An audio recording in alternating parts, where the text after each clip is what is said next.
दोस्तों साथियों नमस्कार। द पाठशाला ऑनलाइन के कलम के कथाकुंज सेक्शन में आपका स्वागत है। आज फिर हम एक नई कहानी के साथ आपसे जुड़े हैं।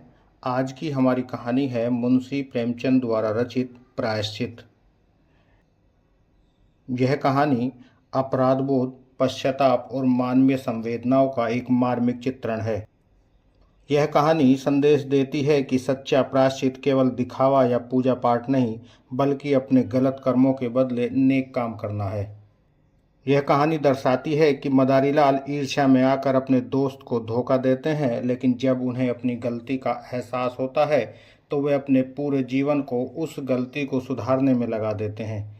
यह कहानी बताती है कि सेवा ही सबसे बड़ा प्रायश्चित है। इसके साथ ही यह कहानी यह भी शिक्षा देती है कि चाहे इंसान कितनी भी बड़ी गलती क्यों न कर बैठे, यदि वह सच्चे दिल से पश्चाताप करता है और उसे सुधारने का प्रयास करता है तो उसे क्षमा मिलनी चाहिए। कहानी शुरू होती है, दफ्तर में जरा देर से आना अफसरों की शान है। जितना ही बड़ा अधिकारी होता है उतनी ही देर में आता है और उतनी ही सवेरे जाता भी है। चपरासी की हाजिरी 24 घंटे की है, वह छुट्टी पर भी नहीं जा सकता, अपना एवज देना पड़ता है। खैर, जब बरेली जिला बोर्ड के हेड क्लर्क बाबू मदारीलाल 11 बजे दफ्तर आए, तब मानो दफ्तर नींद से जाग उठा। चपरासी ने दौड़कर पैर गाड़ी ली, अर्दली ने दौड़कर कमरे की चिक उठा दी और जमादार ने डाक की किस्त मेज पर लाकर रख दी।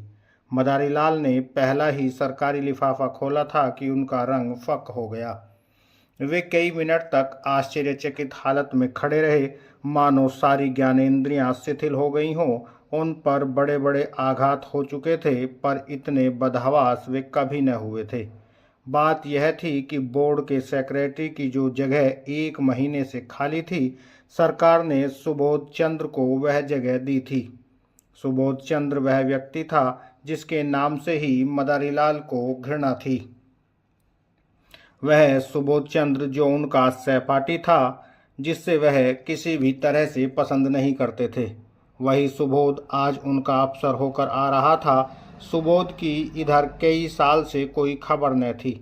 इतना मालूम था कि वह फौज में भर्ती हो गया था। मदारीलाल ने समझा था वहीं मर गया होगा, पर आज वह मानो जी उठा और सेक्रेटरी होकर आ रहा है। मदारीलाल को उसकी मातहती में काम करना पड़ेगा। इस अपमान से तो मर जाना कहीं अच्छा था। सुबोध को स्कूल और कॉलेज की सारी बातें अवश्य ही याद होंगी। मदारीलाल ने उसे कॉलेज से निकलवा देने के लिए कई बार मंत्र चलाए, झूठे आरोप किए, बदनाम किया। क्या सुबोध सब कुछ भूल गया होगा? नहीं, कभी नहीं। वह आते ही पुरानी कसर निकालेगा। मदारी बाबू को अपनी प्राण रक्षा का कोई उपाय न सूझता था। मदारी और सुबोध के ग्रहों में ही विरोध था। दोनों एक ही दिन एक ही शाला में भर्ती हुए थे और पहले ही दिन से दिल में ईर्ष्या और द्वेष की वह चिंगारी पड़ गई जो आज 20 वर्ष बीतने पर भी न बुझी थी। सुबोध का अपराध यही था कि वह मदारीलाल से हर एक बात में बड़ा हुआ था। डील डोल, रंग रूप, रीति व्यवहार, विद्या बुद्धि, ये सारे मैदान उसके हाथ थे। मदारीलाल ने उसका यह अपराध कभी क्षमा नहीं किया। सुबोध 20 वर्ष तक निरंतर उनके हृदय का कांटा बना रहा। जब सुबोध डिग्री लेकर अपने घर चला गया और मदारी फेल होकर इस दफ्तर में नौकर हो गए, तब उनका चित्त शांत हुआ। किंतु जब यह मालूम हुआ कि सुबोध बसरे जा रहा है, तब तो मदारीलाल का चेहरा खिल उठा। उनके दिल से वह पुरानी फांस निकल गई। पर हाय हतभाग्य, आज वह पुराना नासूर सत्गुण टीस और जलन के साथ खुल गया। आज उनकी किस्मत सुबोध के हाथ में थी। ईश्वर इतना अन्यायी है, विधि इतना कठोर। जब जरा चित्त शांत हुआ, तब मदारी ने दफ्तर के क्लर्कों को सरकारी हुक्म सुनाते हुए कहा, अब आप लोग जरा हाथ पांव संभाल कर रहिएगा। सुबोध चंद्र वे आदमी नहीं जो भूलों को क्षमा कर दें। एक क्लर्क ने पूछा, क्या बहुत सख्त हैं? मदारीलाल ने मुस्कुराकर कहा, वह तो आप लोगों को 2-4 दिन में ही मालूम हो जाएगा। मैं अपने मुंह से किसी की क्यों शिकायत करूं? बस चेतावनी दे दी कि जरा हाथ पांव संभाल कर रहिएगा। आदमी योग्य है, पर बड़ा ही क्रोधी, बड़ा दम्भी। गुस्सा तो उसकी नाक पर रहता है। खुद हजारों हजम कर जाए और डकार तक न ले, पर क्या मजाल कि कोई मातहत एक कोड़ी भी हजम करने पाए। ऐसे आदमी से ईश्वर ही बचाए। मैं तो सोच रहा हूँ कि छुट्टी लेकर घर चला जाऊँ। दोनों वक्त घर पर हाजिरी बजानी होगी। आप लोग आज से सरकार के नौकर नहीं, सेक्रेटरी साहब के नौकर हैं। कोई उनके लड़के को पढ़ाएगा, कोई बाजार से सौदा सुलभ लाएगा, कोई उन्हें अखबार सुनाएगा, और चपरासियों के तो शायद दफ्तर में दर्शन ही न हो। इस प्रकार सारे दफ्तर को सुबोध चंद्र की तरफ से भड़काकर मदारी लाल ने अपना कलेजा ठंडा किया। इसके एक सप्ताह बाद सुबोध चंद्र गाड़ी से उतरे, तब स्टेशन पर दफ्तर से सब कर्मचारियों को हाजिर पाया। सब उनका स्वागत करने आए थे। मदारी लाल को देखते ही सुबोध लपक कर उनके गले से लिपट गए और बोले, तुम खूब मिले भाई, यहाँ कैसे आए? ओह, आज एक युग के बाद भेंट हुई। मदारी लाल बोले, यहाँ जिला बोर्ड के दफ्तर में हेड क्लर्क हूँ। आप तो कुशल से हैं? सुबोध, अजी मेरी न पूछो, बसरा, फ्रांस, मिस्र और न जाने कहाँ कहाँ मारा मारा फिरा। तुम दफ्तर में हो, यह बहुत ही अच्छा हुआ। मेरी तो समझ ही में न आता था कि कैसे काम चलेगा। मैं तो बिल्कुल कोरा हूँ, मगर जहाँ जाता हूँ मेरा सौभाग्य ही मेरे साथ जाता है। बसरे में सभी अफसर खुश थे, फ्रांस में भी खूब चैन किए। 2 साल में कोई 25,000 रुपये बना लाया और सब उड़ा दिया। वहाँ से आकर कुछ दिनों को ऑपरेशन दफ्तर में मटरगश्त करता रहा।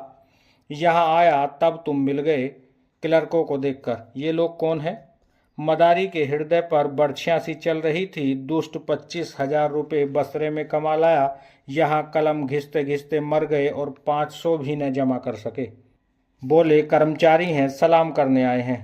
सुबोध ने उन सब लोगों से बारी बारी से हाथ मिलाया और बोला, आप लोगों ने व्यर्थ यह कष्ट किया। बहुत आभारी हूँ। मुझे आशा है कि आप सब सज्जनों को मुझसे कोई शिकायत न होगी। मुझे अपना अफसर नहीं, अपना भाई समझिए। आप सब लोग मिलकर इस तरह काम कीजिए कि बोर्ड की नेकनामी हो और मैं भी सुरखरू रहूं। आपके हेड क्लर्क साहब तो मेरे पुराने मित्र और लंगोटिया यार हैं। एक वाक्चातुर्य क्लर्क ने कहा, हम सब हजूर के ताबेदार हैं, यथाशक्ति आपको असंतुष्ट न करेंगे, लेकिन आदमी ही हैं। अगर कोई भूल हो भी जाए तो हुजूर उसे क्षमा करेंगे। सुबोध ने नम्रता से कहा, यही मेरा सिद्धांत है और हमेशा से यही सिद्धांत रहा है। जहाँ रहा मातहतों से मित्रों का सा बर्ताव किया। हम और आप दोनों ही किसी तीसरे के गुलाम हैं, फिर रोब कैसा और अफसरी कैसी। हाँ, हमें नेक नियति के साथ अपना कर्तव्य पालन करना चाहिए। जब सुबोध से विदा होकर कर्मचारी लोग चले, तब आपस में बात होने लगी। आदमी तो अच्छा मालूम होता है। हेड क्लर्क के कहने से तो ऐसा मालूम होता था कि सबको कच्चा ही खा जाएगा। पहले सभी ऐसी ही बातें करते हैं, ये दिखाने के दांत हैं। सुबोध को आए 1 महीना गुजर गया। बोर्ड के क्लर्क, अर्दली, चपरासी सभी उसके बर्ताव से खुश थे। वह इतना प्रसन्नचित्त है, इतना नम्र है कि जो उससे एक बार मिला सदैव के लिए उसका मित्र हो जाता है। कठोर शब्द तो उनकी जबान पर आता ही नहीं। इंकार को भी वह अप्रिय नहीं होने देता, लेकिन द्वेष की आंखों में गुण और भी भयंकर हो जाता है। सुबोध के ये सारे सद्गुण मदारी लाल की आंखों में खटकते रहे। उसके विरुद्ध कोई ना कोई गुप्त षड्यंत्र रचते ही रहते हैं। पहले कर्मचारियों को भड़काना चाहा, सफल न हुए। बोर्ड के मेंबरों को भड़काना चाहा, मुंह की खाई। ठेकेदारों को उभारने का बीड़ा उठाया, लज्जित होना पड़ा।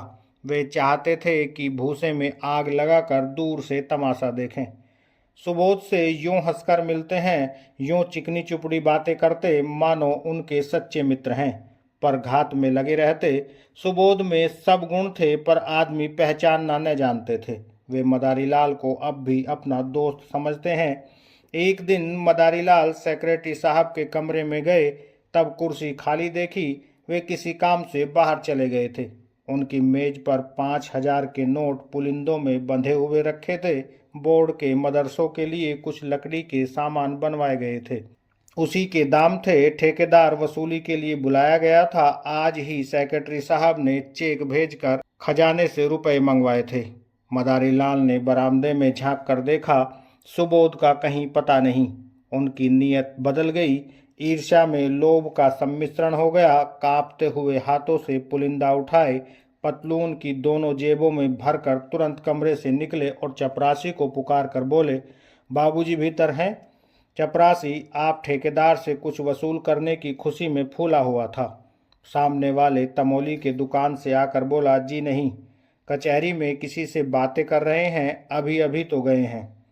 मदारीलाल ने दफ्तर में आकर एक क्लर्क से कहा, यह मिसिल ले जाकर सेक्रेटरी साहब को दिखाओ। क्लर्क मिसिल लेकर चला गया। जरा देर में लौटकर बोला, सेक्रेटरी साहब कमरे में न थे, फाइल मेज पर रखाया हूँ। मदारीलाल ने मुंह सिकोड़ कर कहा, कमरा छोड़कर कहाँ चले जाया करते हैं, किसी दिन धोखा उठाएंगे। क्लर्क ने कहा, उनके कमरे में दफ्तर वालों के सिवा और जाता ही कौन है। मदारीलाल ने तीव्र स्वर में कहा, तो क्या दफ्तर वाले सब के सब देवता हैं? कब किसकी नीयत बदल जाए कोई नहीं कह सकता। मैंने छोटी छोटी रकमों पर अच्छों की नीयत बदलते देखी है। इस वक्त हम सभी सहा हैं, लेकिन अवसर पाकर शायद ही कोई चूके। मनुष्य की यही प्रकृति है। आप जाकर उनके कमरे के दोनों दरवाजे बंद कर दीजिए। क्लर्क ने टाल कर कहा, चपरासी तो दरवाजे पर बैठा है। मदारी ने झुंझलाकर कहा, आपसे मैं जो कहता हूँ वह कीजिए। कहने लगे, चपरासी बैठा हुआ है। चपरासी कोई ऋषि है, मुनि है? चपरासी ही कुछ उड़ा दे तो आप उसका क्या कर लेंगे? जमानत भी है तो 300 की, यहाँ एक एक कागज लाखों का है। यह कहकर मदारीलाल खुद उठे और दफ्तर के द्वार दोनों तरफ से बंद कर दिए। जब चित्त शांत हुआ तब नोटों के पुलिंदे जेब से निकालकर एक अलमारी में कागजों के नीचे छिपा कर रख दिए। फिर आकर अपने काम में व्यस्त हो गए। सुबोध चंद्र कोई घंटे भर में लौटे तब उनके कमरे का द्वार बंद था। दफ्तर में आकर मुस्कुराते हुए बोले, मेरा कमरा किसने बंद कर दिया है भाई? क्या मेरी बेदखली हो गई? मदारीलाल ने खड़े होकर मृदु तिरस्कार दिखाते हुए कहा, साहब गुस्ताखी माफ हो। आप जब कभी बाहर जाएं, चाहे एक ही मिनट के लिए क्यों न हो, तब दरवाजा बंद कर दिया करें। आपकी मेज पर रुपए पैसे और सरकारी कागज पत्र बिखरे पड़े रहते हैं, न जाने किस वक्त किसकी नीयत बदल जाए। मैंने अभी सुना कि आप कहीं गए हैं, तब दरवाजा बंद कर दिए। सुबोध चंद्र द्वार खोलकर कमरे में गए और सिगार पीने लगे। मेज पर नोट रखे हुए हैं इसकी खबर ही न थी। सहसा ठेकेदार ने आकर सलाम किया। सुबोध कुर्सी से उठ बैठे और बोले, तुमने बहुत देर कर दी, तुम्हारा ही इंतजार कर रहा था। 10 ही बजे रुपए मंगवा लिए थे। रसीद लिखवा लाए हो ना? ठेकेदार, हजूर रसीद लिखवा लाया हूँ। सुबोध, तो अपने रुपए ले लो। तुम्हारे काम से मैं बहुत खुश नहीं हूँ। लकड़ी तुमने अच्छी नहीं लगाई और काम में सफाई भी नहीं है। अगर ऐसा काम फिर करोगे तो ठेकेदारों के रजिस्टर से तुम्हारा नाम ही निकाल दिया जाएगा। यह कहकर सुबोध ने मेज पर निगाह डाली। तब नोटों के पुलिंदे न थे। सोचा शायद किसी फाइल के नीचे दब गए हों। कुर्सी के समीप सब कागज उलट पलट डाले, मगर नोटों का कहीं पता नहीं। ये नोट कहाँ गए? अभी तो यहीं मैंने रख दिए थे। जा कहाँ सकते हैं? फिर फाइलों को उलटने पलटने लगे। दिल में जरा जरा धड़कन होने लगी। सारी मेज के कागज छान डाले, पुलिंदों का पता नहीं। तब वे कुर्सी पर बैठकर इस आधे घंटे में होने वाली घटनाओं की मन में आलोचना करने लगे। चपरासी ने नोटों के पुलिंदे लाकर मुझे दिए, खूब याद है। भला यह भी भूलने वाली बात है? और इतनी जल्दी? मैंने नोटों को लेकर यहीं मेज पर रख दिया, गिना तक नहीं। फिर वकील साहब आ गए, पुराने मुलाकाती हैं, उनसे बातें करता जरा उस पेड़ तक चला गया। उन्होंने पान मंगवाए, बस इतनी ही देर हुई है। जब गया हूँ तब पुलिंदे रखे हुए थे, खूब अच्छी तरह याद है। तब ये नोट कहाँ गायब हो गए? मैंने किसी संदूक, दराज या अलमारी में नहीं रखे। फिर गए तो कहाँ? शायद दफ्तर में किसी ने सावधानी के लिए उठाकर रख दिए हों। यही बात है, मैं व्यर्थ ही इतना घबरा गया। तुरंत दफ्तर में आकर मदारीलाल से बोले, आपने मेरी मेज पर से नोट तो उठाकर नहीं रख दिए? मदारीलाल ने भौचक्के होकर कहा, क्या आपकी मेज पर नोट रखे हुए थे? मुझे तो खबर ही नहीं। अभी पंडित सोहनलाल एक फाइल लेकर गए थे, तब आपको कमरे में न देखा। तब मुझे मालूम हुआ कि आप किसी से बातें करने चले गए हैं, तब दरवाज़ा बंद करा दिया। क्या कुछ नोट नहीं मिल रहे हैं? सुबोध आंखें फैलाकर बोले, अरे साहब, पूरे 5000 के हैं, अभी अभी चेक भुनाया है। मदारीलाल ने सिर पीट कर कहा, पूरे 5,000 या भगवान, आपने मेज पर खूब देख लिया है। अजी 15 मिनट से तलाश कर रहा हूँ। चपरासी से पूछ लिया कि कौन कौन आया है। आइए जरा आप लोग भी तलाश कीजिए, मेरे तो होश उड़े हुए हैं। सारा दफ्तर सेक्रेटरी साहब के कमरे की तलाशी लेने लगा। मेज, अलमारियां, संदूक सब देखे गए, रजिस्टरों के वर्क उलट पुलट कर देखे गए, मगर नोटों का कहीं पता नहीं। कोई उड़ा ले गया। अब इसमें कोई सुबह न था। सुबोध ने एक लंबी सांस ली और कुर्सी पर बैठ गए। चेहरे का रंग फक हो गया, जरा सा मुंह निकल आया। इस समय कोई उन्हें देखता तो समझता कि महीनों से बीमार है। मदारीलाल ने सहानुभूति दिखाते हुए कहा, गजब हो गया और क्या, आज तक कभी ऐसा अंधेर न हुआ था। मुझे यहाँ काम करते करते 10 साल हो गए, कभी धेले की चीज भी गायब न हुई। मैं आपको पहले दिन सावधान कर देना चाहता था कि रुपए पैसों के विषय में होशियार रहिएगा, मगर ख्याल न रहा। जरूर बाहर से कोई आदमी आया और नोट उड़ाकर गायब हो गया। चपरासी का यही अपराध है कि उसने किसी को कमरे में जाने ही क्यों दिया। वह लाख कसम खाए कि बाहर से कोई नहीं आया, लेकिन मैं इसे मान नहीं सकता। यहाँ से तो केवल पंडित सोहनलाल एक फाइल लेकर गए थे, मगर दरवाजे ही से झांक कर चले आए। सोहनलाल ने सफाई दी, मैंने तो अंदर कदम ही नहीं रखा साहब। अपने जवान बेटे की कसम खाता हूँ, जो अंदर कदम रखा भी हो। मदारीलाल ने माथा सिकोड़कर कहा, आप व्यर्थ में कसम क्यों खाते हैं? कोई आपसे कुछ कहता? सुबोध के कान में, बैंक में कुछ रुपए हों तो निकाल कर ठेकेदार को दे दिए जाएं, वरना बड़ी बदनामी होगी।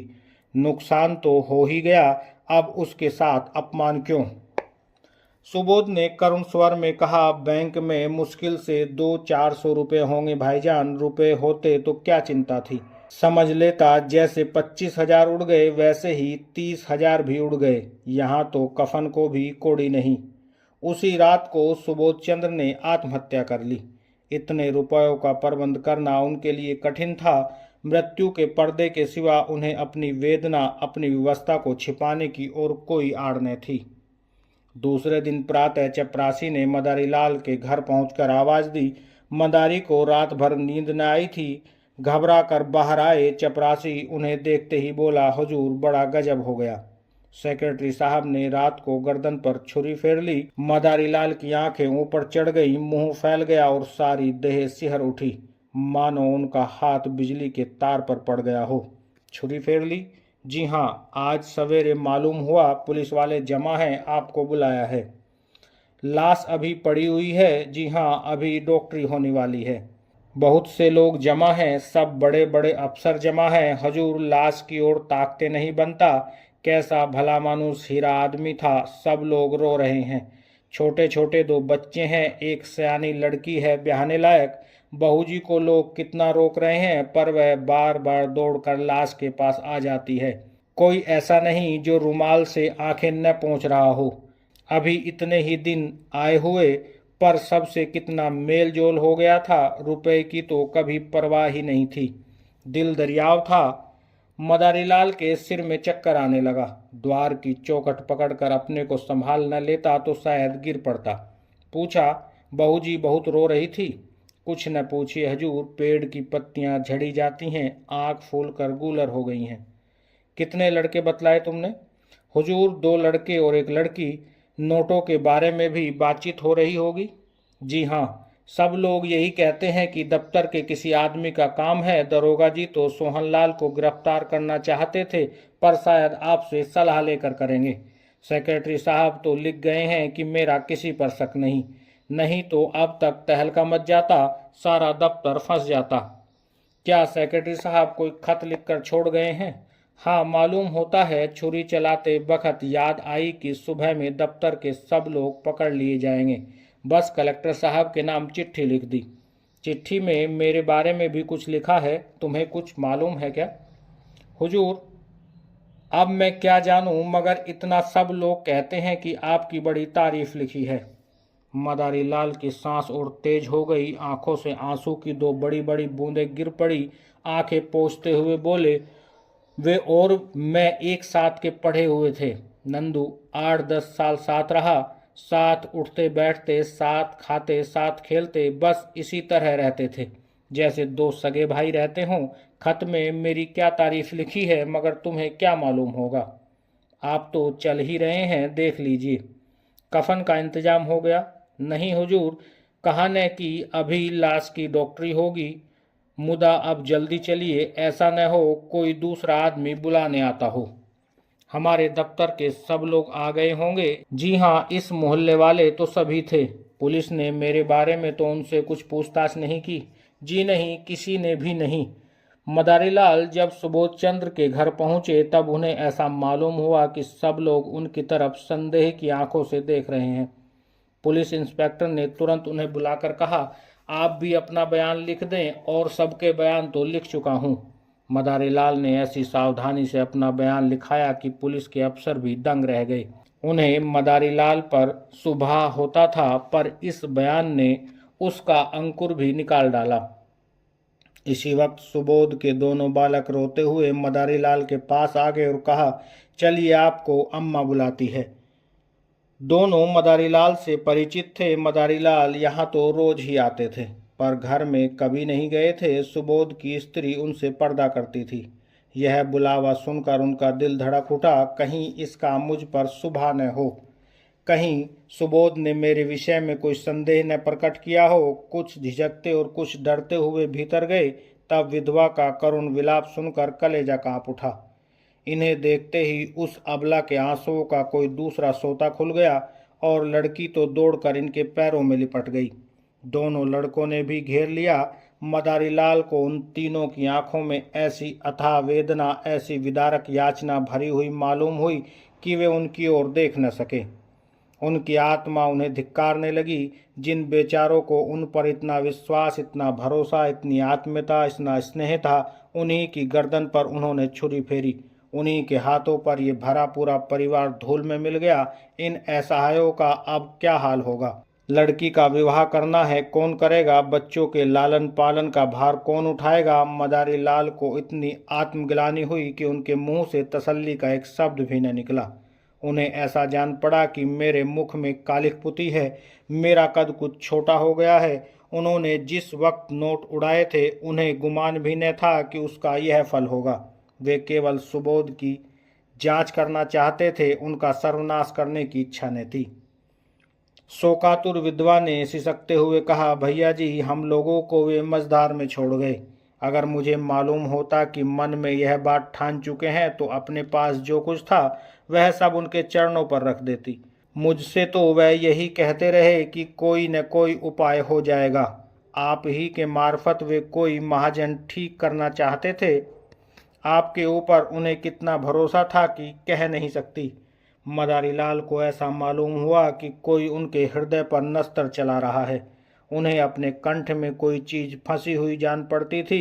रामेश्वरी ने फिर कहा, रात सोए तब खूब हंस रहे थे, रोज की तरह दूध पिया, बच्चों को प्यार किया, थोड़ी देर हारमोनियम बजाया और तब कुल्ला करके लौटे। कोई ऐसी बात न थी जिसमें लेस मात्र भी संदेह होता। मुझे चिंतित देखकर बोले, तुम व्यर्थ घबराती हो। बाबू मदारीलाल से मेरी पुरानी दोस्ती है, आखिर वह किस दिन काम आएगी। मेरे साथ के खेले हुए हैं, इस नगर में उनका सबसे परिचय है, रुपयों का प्रबंध आसानी से हो जाएगा। फिर न जाने कब मन में यह बात समाई। मैं नसीबो जली ऐसी सोई की रात को मिनकी तक नहीं।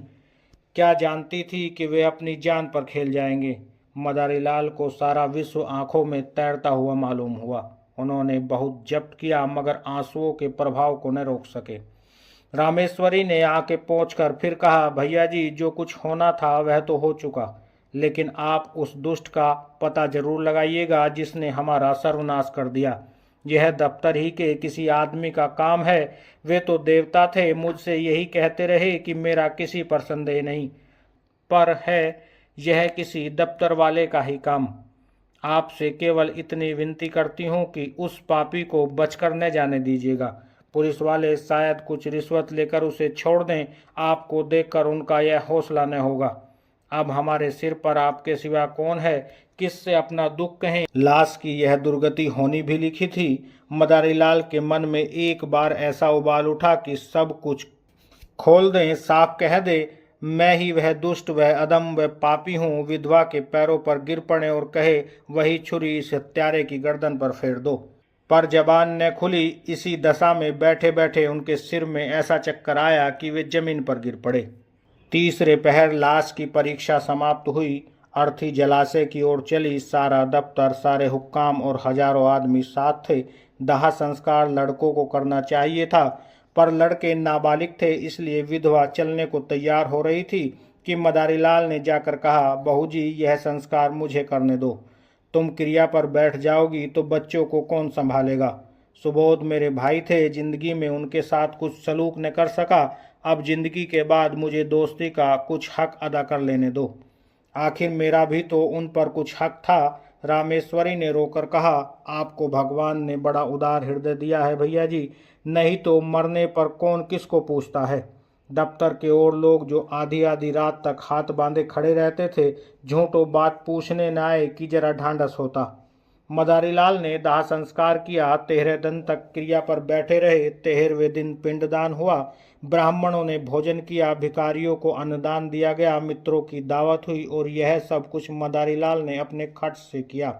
रामेश्वरी ने बहुत कहा कि आपने जितना किया उतना ही बहुत है, अब मैं आपको और जेरबार नहीं करना चाहती। दोस्ती का हक इससे ज्यादा और क्या अदा करेंगे? मगर मदारीलाल ने एक न सुनी। सारे शहर में उनके यश की धूम मच गई। मित्र हो तो ऐसा हो। 16वें दिन विधवा ने मदारीलाल से कहा, भैया जी, आपने हमारे साथ जो उपकार अनुग्रह किए उनसे हम मरते दम तक ऋणी नहीं हो सकते। आपने हमारी पीठ पर हाथ न रखा होता तो न जाने हमारी क्या गति होती। कहीं रुख की भी छां तो नहीं। अब हमें घर जाने दीजिए, वहाँ देहात में खर्च भी कम होगा और कुछ खेती बाड़ी का सिलसिला भी कर लूँगी। किसी न किसी तरह विपत्ति के दिन कट ही जाएंगे, इसी तरह हमारे ऊपर दया रखिएगा। मदारीलाल ने पूछा, घर पर कितनी जायदाद है? रामेश्वरी, जायदाद क्या है, एक कच्चा मकान है और 10-12 बीघे की काश्तकारी है। पक्का मकान बनवाना शुरू किया था मगर रुपए पूरे न पड़े, अभी अधूरा पड़ा हुआ है। 10-12 हजार खर्च हो गए और अभी छत पड़ने की नौबत नहीं आई।